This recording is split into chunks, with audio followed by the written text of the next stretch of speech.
Assalamualaikum warahmatullahi wabarakatuh.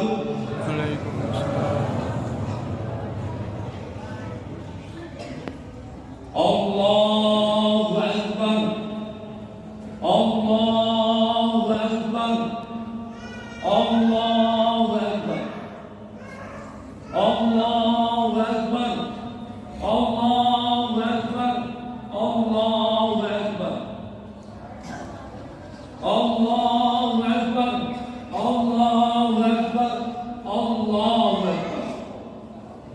Allahu Akbar kabira walhamdulillahi katsira wa subhanallahi bukratan wa asila.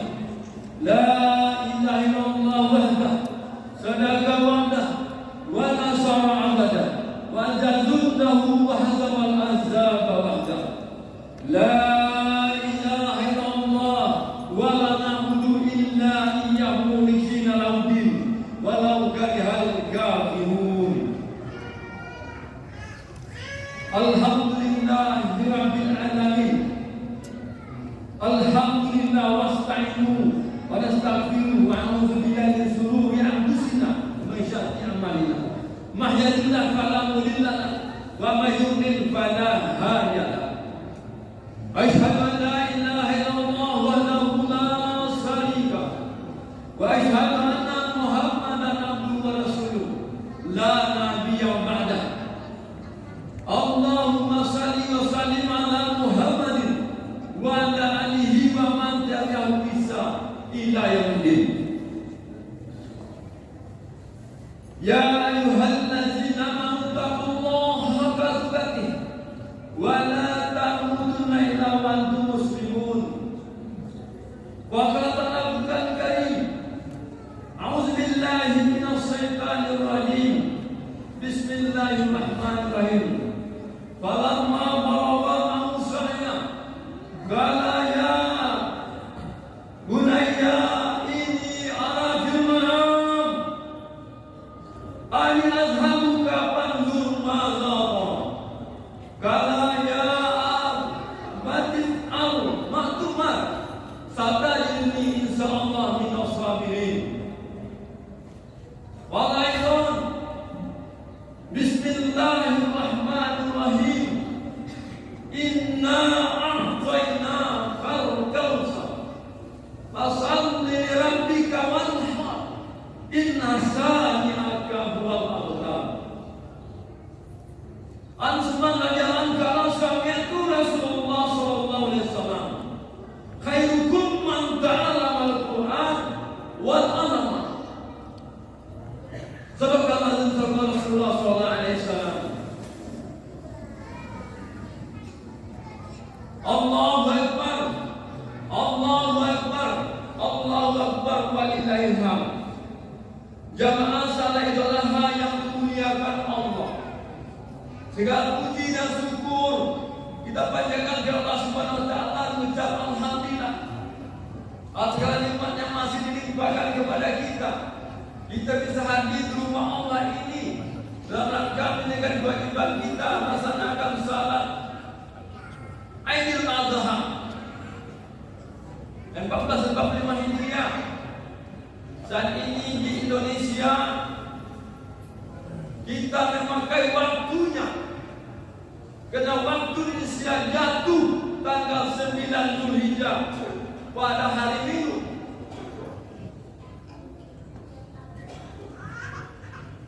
Maka kita melaksanakan salat di hari Senin tanggal 10.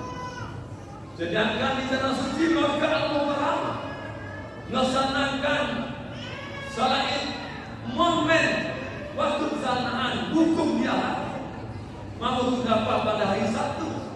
Maka yang di Makkah Al-Mukarramah mengikut momen waktu Arafah, maka salat Idnya hari Minggu. Jadi tidak usah perdebatan ini terjadi khilafiyah. Maka barang siapa ikut momen yang wujud Arafah menyatakan sikap jatuhnya salat Id pada hari Minggu, silakan berhari Minggu. Tapi barang ikut waktu Indonesia, boleh waktu tanggal 9 jatuh pada hari Minggu, maka kita melaksanakan salat Id pada hari Senin tanggal 10 Zulhijjah. Hadirin sidang jamaah Idul Adha yang dirahmati Allah.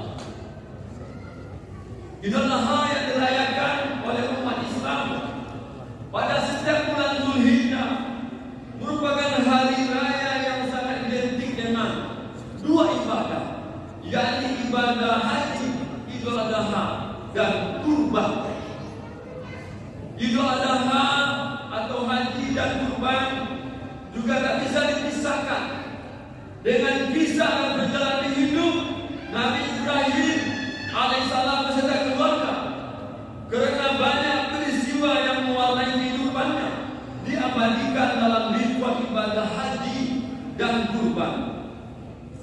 Mari kita menelusuri kembali kisah perjalanan perjuangan hidup yang dialami oleh Nabi Ibrahim alaihissalam yang berkaitan erat dengan ibadah haji dan kurban.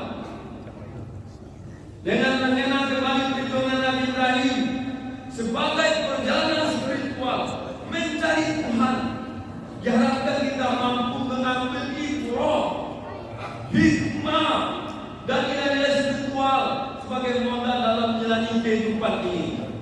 Sidang jamaah sekalian yang dirahmati Allah Subhanahu wa taala, bahwa Allah mengatakan di dalam surat Al-An'am ayat 4 dikatakan, waktu Nabi Ibrahim melihat ayahnya dan ingatlah ketika Ibrahim berkata kepada ayahnya Azar, pantaskah engkau menjadikan berhala berhala itu sebagai Tuhan? Sesungguhnya engkau melihat, sesungguhnya aku melihat engkau dan kamu dalam kesehatan yang nyata. Hadirin yang berbahagia, ini kisah awal dari perjalanan Nabi Ibrahim mencari Tuhan. Kemudian Allah memperlihatkan kebesaran yang menciptakan langit dan bumi kepada Nabi Ibrahim alaihissalam. Lalu dengan keheranan Nabi Ibrahim pada suatu malam dikatakan dalam surat Al-An'am ayat 76 yang terjemahan, ketika malam telah menjadi gelap, ya Ibrahim melihat sebuah bintang. Lalu dia berkata, inilah Tuhanku. Maka ketika bintang itu terbenam, dia berkata, aku tidak suka kepada terbenam. Lalu Nabi Ibrahim melihat terbitnya bulan. Lalu pada waktunya bulan itu hilang. Kalau hilang meragukan Tuhan. Dilanjutkan juga dalam ayat 78. Nabi Ibrahim melihat matahari yang besar. Seperti ini Tuhan. Setelah matahari tenggelam, lalu Nabi Ibrahim mengatakan, ini bukan Tuhanku. Lalu Nabi Ibrahim AS sudah yakin bahwa kebesaran Allah, bahwa makhluk bukan Tuhan. Lalu Nabi Ibrahim menyatakan sikap ini wahdatu wajahiyah lillazi qadara samawati wal arda hanifan minal musyrikin. Aku hadapkan wajahku kepada Allah yang menciptakan langit dan bumi dengan penuh kepasrahan, mengikuti agama yang benar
dengan perintah dan cobaan dari Allah Subhanahu wa taala untuk menempatkan Siti Hajar dan Ismail di daerah lembah yang tandus dan gersang. Kisah ini dia bagikan dalam Al-Quran di surat Ibrahim ayat 37 yang artinya, ya Tuhan kami, sesungguhnya aku telah menempatkan sebagian keturunanku di lembah yang tidak ada tanaman dan berada di sisi rumahmu Baitullah yang dihormati, ya Tuhan kami. Demikian itu kami lakukan agar mereka melaksanakan salat. Maka jadikanlah hati sebagai manusia cenderung kepada mereka dan anugerahilah mereka rezeki dari buah-buahan, mudah-mudahan mereka bersyukur. Ketika tinggal di lembah itu, suatu hari Siti Hajar kehabisan air minum. Jika tidak bisa menyusui Ismail, ia pun mencari air ke sana kemari sambil berlari antara bukit Safa dan Marwah sebanyak 7 kali. Peristiwa inilah kemudian diabadikan menjadi salah satu rukun haji, yakni sa'i atau berlari kecil antara kedua bukit tersebut. Di tengah kesusahan tersebut, Allah menurunkan pertolongan melalui mata air yang muncul dari tempat di bawah kaki Ismail yang saat itu sedang menangis kehausan. Di tempat inilah keluar air penuh berkah yang sampai saat ini bisa terus diminum oleh umat Islam seluruh dunia. Keberkahan air Zam-Zam. Hadirin berbahagia, cobaan Nabi Ibrahim tidak berhenti sampai di situ. Nabi berjuluk Khalilullah, kekasih Allah. Ini mendapatkan perintah dari Allah SWT melalui mimpi untuk menyembelih putra kesayangannya Ismail. Perintah ini juga menjadi sebuah ujian keimanan dan ketakwaan Nabi Ibrahim kepada Allah.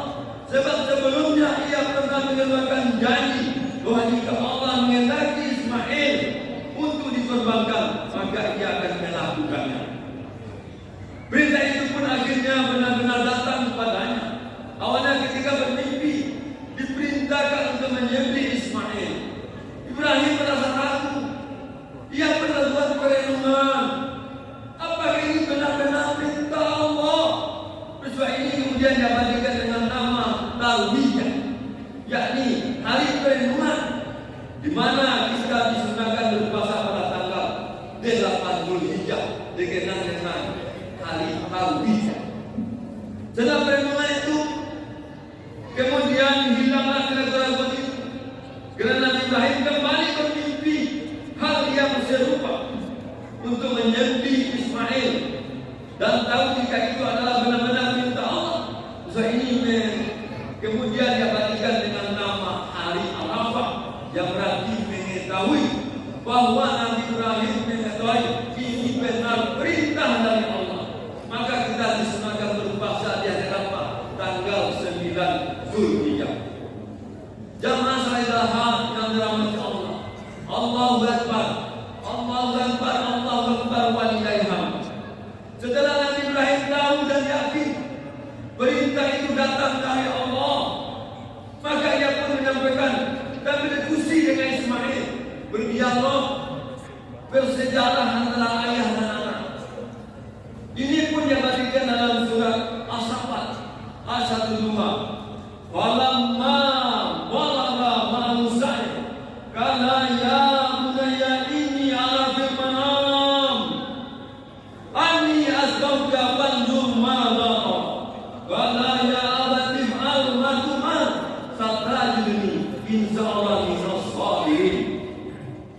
Artinya ketika anak itu sampai pada umur ia sanggup bekerja bersamanya Ibrahim. Ibrahim berkata, wahai anakku, ya bunayya, ini adalah firman. Sesungguhnya aku bermimpi bahwa aku menyembelihmu. Pikirkanlah apa pendapatmu.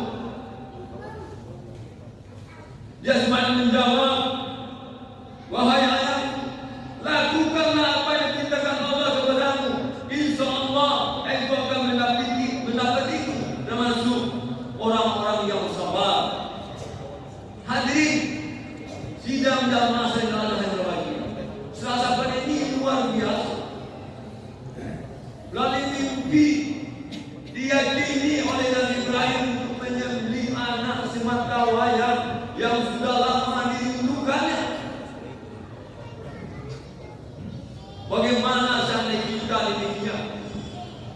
Kita suruh menyembelih anak, sementara kita punya anak, kita suruh berhenti anak menggunakan gadget. Bagi waktu nak bukan dilarang juga. Tidak ekstrim kita melarang anak kita untuk makan gadget, HP.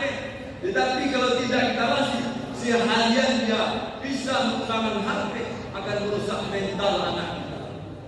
Hadirin sidang jamaah salehlah yang berbahagia. Kali itu pun datang Rizka Ibrahim dengan keimanan ketawanya, Ustaz Ismail dengan keyakinan yang akan melaksanakan proses penyembelihan.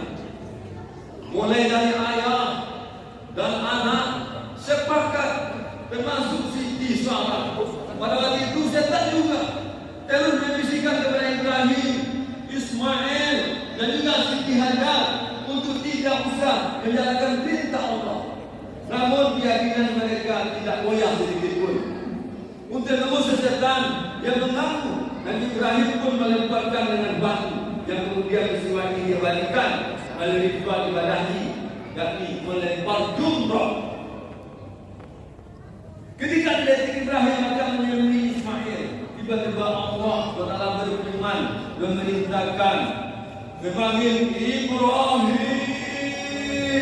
engkau benarkan mimpimu. Maka Allah mengganti Ismail dengan seekor kibas yang besar yang dibawa oleh malaikat Jibril. Hadirin berbahagia, di dalam surat As-Saffat yang kedua, kemudian sewaktu penyembelihan akan dimulai, maka Allah menebus Ismail dengan seekor kibas yang besar. Atas peristiwa ini malaikat Jibril membawakan hewan untuk disembelih sebagai pengganti Ismail pun berseru malaikat mengatakan, Allahu Akbar, Allahu Akbar, Allahu Akbar. Takbir ini disambut Ibrahim dengan kalimat La haula la ilaha illallah, Allahu Akbar, yang kemudian disambung oleh Ismail, Allahu Akbar walillahil hamd. Hadirin sidang jamaah salehah rahmat Allah. Dari peristiwa inilah umat Islam kemudian disediakan untuk menyembelih hewan kurban di hari raya Idul Adha pada tanggal 10 Zulhijjah. Terus ini juga menjelaskan bahwa seorang yang dilarang keras mengalirkan darah manusia. Tidak boleh kita membunuh manusia. Kita hanya boleh menyembelih hewan kurban. Peristiwa ini bersejarah. Belajar Ibrahim ini kita bisa banyak mengambil hikmah dan teladan. Dimulai dari perjalanan perjuangan hidup sampai dengan keteguhan iman dan takwa dalam menjalankan segala perintah Allah dan menjauhi larangan-larangannya. Kisah-kisah Nabi Ibrahim yang termasuk dalam Al-Quran dan terwujud dalam bentuk ibadah seperti sa'i, melempar jumroh, puasa talbiyah dan Arafah serta menyembelih hewan kurban. Ini harus semakin meningkat keyakinan dan keteguhan kita dalam beribadah. Dalam menjalankan ibadah haji dan kurban, kita membutuhkan keteguhan dan keyakinan yang kuat, kerana harus rela mengeluarkan harta yang kita miliki. Maka sebagai wujud syukur, Allah SWT mengatakan, La in syakartum la azidannakum. Orang bersyukur akan nikmatku, maka akan bertambah. Hadirin sidang jamaah salehah rahmat Allah. Allahu Akbar, Allahu Akbar, Allahu Akbar walhamd. Dan Allah juga berfirman mengatakan surah Al-Kautsar, Bismillahirrahmanirrahim. Inna a'tainakal kautsar. Fashalli li rabbika wanhar. Inna shani'aka huwal abtar. Maka laksanakanlah salat karena Tuhanmu dan berkurbanlah sebagai ibadah dan mendekatkan diri kepada Allah. Sungguh orang-orang yang membencimu akan terputus dari rahmat Allah. Hadis dan jamaah Allah.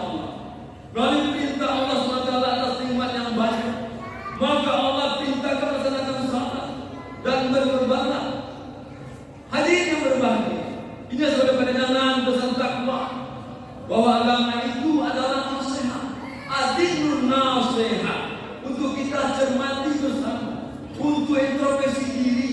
Benarkah kita sudah beriman dan bertakwa kepada Allah dengan sebenarnya takwa? Allah mengatakan, "Wasta'inu bis-sabri was-salah, wa innaha lakabiratun illa 'alal khashi'in." Dan mohonlah pertolongan kepada Allah dengan sabar dan salat. Sungguh salat itu sangat berat kecuali bagi hamba yang khusyuk. Hadirin berbahagia, memang Allah memberitahukan kepada kita salat itu sangat berat. Hadirin berbahagia, mari kita berdoa kepada Allah dengan sabar dan salat. Dan Allah mengatakan, "Innallaha ma'as sabirin." Kalimat "Innallaha ma'as sabirin" wasta'inu bis-sabri was-salah, minta tolong kepada Allah dengan sabar dan salat. Allah kata, "Innallaha ma'as sabirin." Sudah Allah bersama sabar. Tanya kepada diri kita, hadirin jamaah yang berbahagia, sudahkah pernah kita orang yang sabar? Benar kesabaran kita itu kita pantas dikatakan innallaha ma'as sabirin, Allah bersama-sama? Sudah yakinkah mengakui diri kita bahwa Allah bersama kita? Apa bersama kita? Bersabar. Bersabar yang bagaimana yang kita maksud, hadirin berbahagia? Tanya kepada diri kita, doakan diri kita. Jangan mengaku hamba Allah yang sabar. Yakinkah kita Allah bersama kita? Apakah kita tidak malu? Jangan-jangan kita telah mengaku saja beriman, tetapi tanpa disadari maksiat satu, maksiat dua kita lakukan. Hadirin berbahagia, ya Allah juga mengatakan, "Wa idza salaka ibadi anni karim uji berada izatan falyastajibu li wa yu'minu bi annahum yaslun." Dan apabila hambaku bertanya kepada Muhammad, katakanlah, "Aku dekat, sesungguhnya aku dekat. Aku kabulkan permohonan hambaku bagi hambaku yang berdoa kepadaku. Hendaklah mereka memenuhi perintahku dan beriman kepadaku agar mereka memperoleh kebenaran." Di surah Baqarah ayat 8. Di sini Allah memberitahukan, "Wahai Muhammad, saya bertanya hambaku kepadamu, katakanlah sesungguhnya aku dekat." Di surah yang dikatakan kedekatan Allah lebih dekat pada urat nadi yang ada di leher. Maka Allah mengatakan, "Aku mengabulkan hambaku yang berdoa." Bagi yang berdoa dengan syarat berlaku, ia laksanakan perintahku dan beriman kepadaku, dia akan menunjukkan jalan kebenaran. Hadirin sidang jamaah sedang berbahagia, sampai saat ini sudah kita menemukan jalan kebenaran dalam hidup ini. Ini perlu kita sama-sama menyimak, memahami dengan baik. Walaupun kita bercampur di sini, tidak suku mana macam suku, tetapi kita berbandar di Minangkabau. Bagi orang Minangkabau dikenal dengan istilah persapa kita. Ada syarat-syarat tadi kita ulang, syarat menantu adat memerkan. Sudahkah kita memahami dengan baik orang Minang ini? Lihatlah keadaan saat ini di Minangkabau. Musibah sini berganti. Kenapa ini terjadi? Apakah kita jangan-jangan kita yang mengaku mensyukuri nikmat Allah, ternyata kita tidak mensyukuri nikmat Allah? Hadirin sidang jamaah yang berbahagia, itu hadirin berbahagia, Allah juga berfirman, "Utlu ma uhiya ilaika minal kitab wa aqimis shalah inna shalata tanha 'anil fahsya'i wal munkar wa la zikrullahi akbar wallahu ya'lamu ma tasna'un." Allah memberitahu kepada kita, bacalah kitab Al-Quran yang terbaca kepada Muhammad. Laksanakanlah salat, sesungguhnya salat itu mencegah perbuatan keji dan kemungkaran. Bahwa ibadah salat itu lebih besar pahalanya daripada ibadah yang lain. Allah mengetahui apa yang kamu kerjakan. Hadirin sidang jamaah Idul Adha yang berbahagia, Allah memberitahu melalui surat Al-Kahfi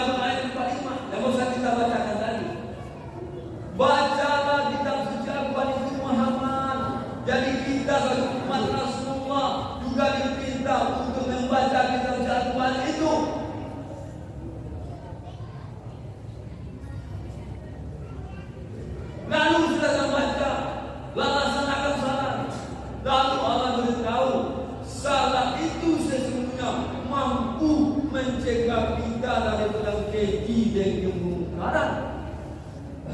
Sementara Allah mengakui apa yang kita kerjakan. Hadir berbahagia.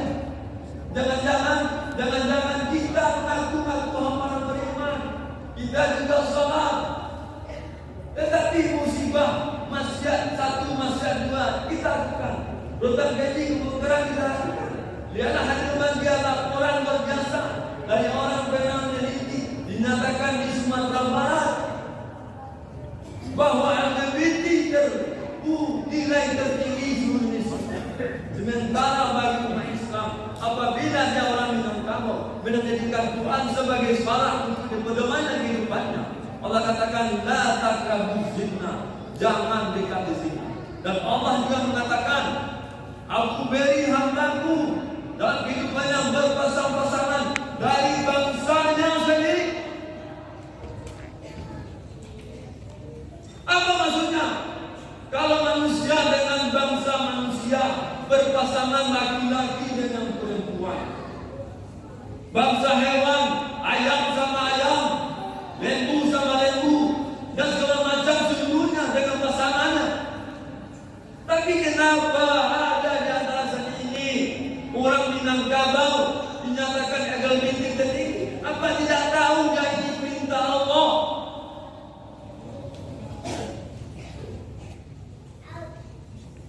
Pahami dengan benar. Walaupun kita diberikan dari bangsa sendiri pasangannya, ada juga ketentuan lagi. Jangan sampai kita kawin sedara. Jangan sama, minta maaf. Penyampaian tentang pesta takwa ini memang terang-terang. Kalau ada sapi, apa maksudnya? Beda dengan ayam.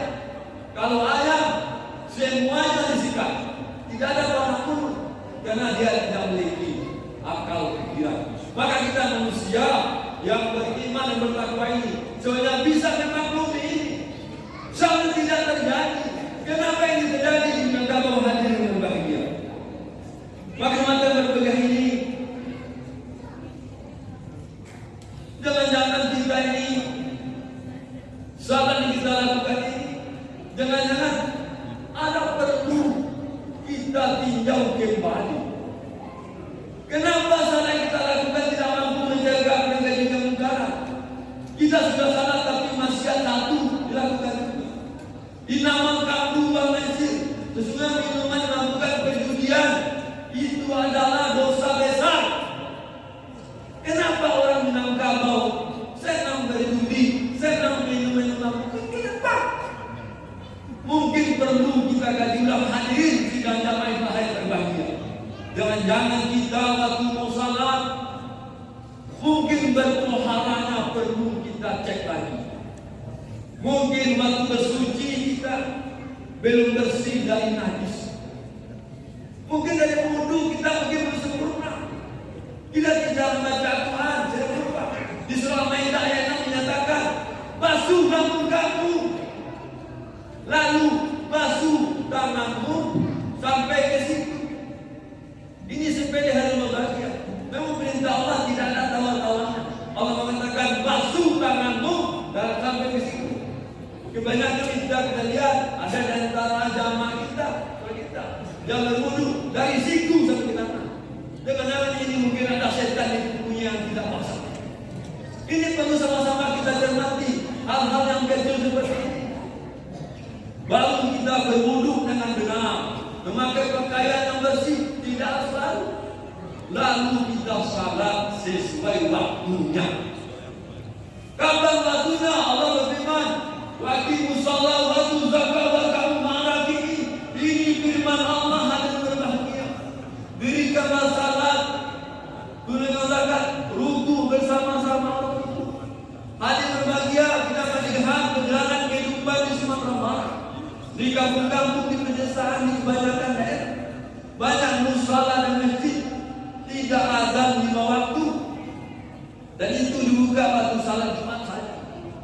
Apakah tidak sampai pesan Allah ini?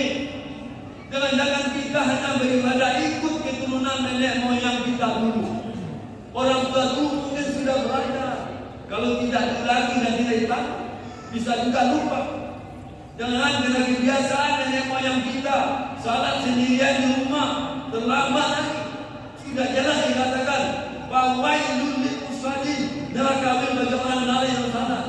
Dan boleh kita tidak hadir salat untuk bersama-sama, tidak berjamaah, tapi ada uzur. Apa uzurnya?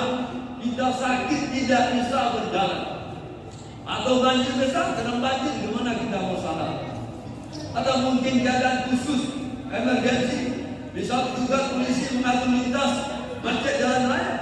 Azan dikumandangkan tidak mungkin ditinggalkan pengatur lintas. Begitu juga para medis, waktu operasi pasien bersifat darah, waktu masuk tidak mungkin dia tinggalkan. Dan itu selesaikan dulu nanti baru salat. Tetapi kesempatan berbagi ini, hadir berbagi. Kami mengajak negara kita semua. Kalau kita hanya tugas rutin biasa, tidak ada yang mendesak pekerjaan kita, maka suatu muazzin mendengar azan, Allahu Akbar, Allahu Akbar, hentikan seluruh pekerjaan jual beli kita. Tidak ada yang besar, Allah yang maha besar. Bukan berdagang besar, bukan kerja di kantor besar, tak dalam besar. Tinggalkan sementara waktu kita salat berjamaah. Karena Allah dikatakan innama ya'muru masajidallah man amana billahi wal yawmil akhir wa kama salawat zakat wa lam yakhsha Allah. Allah berkata sesungguhnya orang-orang yang membangunkan masjid Allah itulah yang beriman, yang percaya kepada akhir, mendirikan salat, menunaikan zakat, wa lam yakhsha Allah, hanya takut kepada Allah saja. Hadirin berbahagia, ini sama-sama kita pahami, baik para mahasiswa di mana saja berada, yang muslim diperhatikan lalai dan abai. Suatu masjid memandangkan dia cuek-cuek saja, dia tidak ada kesibukan, dia tidak ada ujian, dia ada uzur. Hadirin berbahagia, mudah kesempatan Allah Taala ini kesempatan berbagi. Lalu bagaimana caranya kita untuk bisa untuk berubah, untuk mampu melaksanakan salat wudu bersama wudu, untuk mampu kita salat berjamaah? Maka dikatakan kutubul ilma minal mahdi ilal lahdi. Kita tidak disuruh belajar dari yang sebelum, walaupun sedikit ilmu agama yang baru kita pahami, kata kita belajar terus, maka kita belajar terus. Maka hadirin berbahagia, sebagai jalan keilmuan, baginda Nabi Muhammad SAW menunjukkan kepada kita jalannya, menunjukkan jalannya kepada kita. Maka para jemaah simak baik-baik yang kami sampaikan ini. Rasulullah mengatakan, "Asuman menjalankan sami'tu Rasulullah SAW khairukum man ta'allama al-Qur'an wal 'amal." Asman mengatakan, yang mereka Rasulullah SAW bersabda, "Khairukum man ta'allama al-Qur'an wal 'amal." Sebaik-baik manusia adalah orang yang belajar Al-Quran dan mengajarkannya. Maka untuk bisa kita berubah menjadi sebaik-baik manusia, untuk mampu menjalankan salat berjamaah, ruku bersama ruku, maka kita membaca Al-Quran. Sambil kita membaca Al-Quran, kita diperintah makna untuk memahami pesan Allah secara hikmah yang dalam. Kalau ada perintah-perintah Allah, kita laksanakan. Larang-larang Allah, kita jauhi. Ada perintah haram, kita haramkan. Ada perintah halal, kita haramkan. Lalu kita beribadah dengan terbaik. Lalu ibadah kita lakukan yang amal ibadah kita. Lalu kita menyampaikan lagi kepada orang lain, mengajarkan lagi. Baru inilah yang nanti pada akhirnya akan mengantarkan kita manusia dari manusia sebaik-baik manusia. Insya Allah melalui peringatan hari raya Idul Adha ini dengan kisah Ismail salam jemput yang dia berkorban. Berarti hanya boleh binatang yang disembelih, manusia tidak boleh disembelih, tidak boleh ada lagi kekejaman kepada manusia. Pada hari ini yang akan sampaikan pastor nasihat ini, mudah-mudahan kami yang menyampaikan dan para hadirin yang mendengar bisa diberi kepada Allah. Kita minta Allah dengan kepahaman Allah mampu memahami. Ampuni dosa kami ya Allah, beri kami umur panjang untuk bisa belajar lagi, beribadah lebih baik lagi, sehingga panggil kami nanti dalam keadaan kami dalam baik Allah. husnul khatimah. Fattabi'u sabila tuflihun.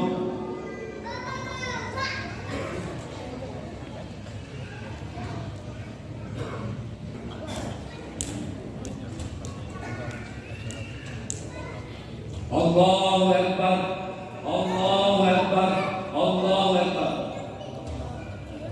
Allahu Akbar, Allahu Akbar, Allahu Akbar, Allahu Akbar. Alhamdulillah, nahmaduhu wa nasta'inuhu wa na'udzu billahi min shururi anfusina wa min sayyiati a'malina. Man yahdihillahu fala mudilla lahu wa man yudlil fala hadiya lahu. Asyhadu an la ilaha illallah wahdahu la syarika lahu wa asyhadu anna Muhammadan abduhu wa rasuluh la nabiyya ba'dahu. Allahumma shalli wa sallim ala Muhammadin wa ala alihi wa man tabi'ahu bi ihsan ila yaumil. Ya ayyuhal hadiun ittaqullaha haqqa tuqatih wa la tamutunna illa wa antum muslimun. Wa qala ta'ala Al-Qur'anul Karim, a'udzu billahi minasy syaithanir rajim. Bismillahirrahmanirrahim. Wal 'ashr innal insana lafi khusr illa allazina amanu wa 'amilus solihati wa tawassaw bil haqq wa tawassaw bis sabr. Innallaha wa malaikatahu yusalluna 'alan nabi ya ayyuhallazina amanu sallu 'alaihi wa sallimu taslima. Allahumma shalli 'ala sayyidina Muhammad wa 'ala ali sayyidina Muhammad kama shallaita 'ala sayyidina Ibrahim wa 'ala ali sayyidina Ibrahim wa barik 'ala sayyidina Muhammad wa 'ala ali sayyidina Muhammad kama barakta 'ala sayyidina Ibrahim wa 'ala ali sayyidina Ibrahim. Allahumma ighfir li wal muslimina wal muslimat wal mu'minina wal mu'minat ya Allah. Rabbana atina min ladunka rahmatan wa hab lana min amrina rashada. Rabbana hab lana min azwajina wa dhurriyyatina qurrata a'yun waj'alna lil muttaqina imama. Allahumma inni as'aluka ilman nafi'an wa rizqan thayyiban wa la mutaqabbalan. Rabbana atina fid dunya hasanah wa fil akhirati hasanah wa qina azabannar.